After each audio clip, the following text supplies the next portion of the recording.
Et la femme conçut et enfanta un fils à cette même époque. Quand son terme fut là, comme Élisée lui avait dit, et l'enfant grandit, il arriva qu'un jour il sortit vers son père, vers les moissonneurs, et il dit à son père, ma tête, ma tête. Et le père dit au serviteur, porte-le à sa mère. Et il resta sur ses genoux jusqu'à midi et mourut. Elle appela son mari et dit, envoie-moi, je te prie, un des jeunes hommes et une des ânesses, et je courrai jusqu'à l'homme de Dieu. 2 Rois 4, 17-22.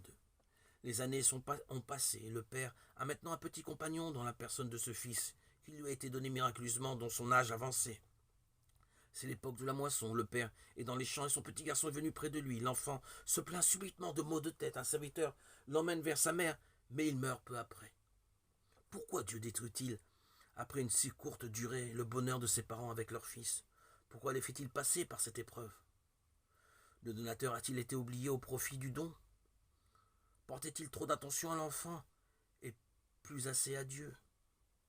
Lorsque des malheurs surviennent dans notre vie, nous devrions nous poser de telles questions, car seuls ceux qui sont exercés par la discipline divine récoltent ensuite le fruit paisible de la justice. Hébreux 12, 11. Gardons-nous de telles interrogations en ce qui concerne les autres. Chacun a affaire au Seigneur, et lui seul peut montrer à celui qui est concerné ce qu'il veut lui enseigner. Dans son terrible chagrin, la mère se rend vite auprès d'Élisée, le prophète par qui elle avait su qu'elle aurait cet enfant. Comme nous allons à Jésus, recevant tout de sa main.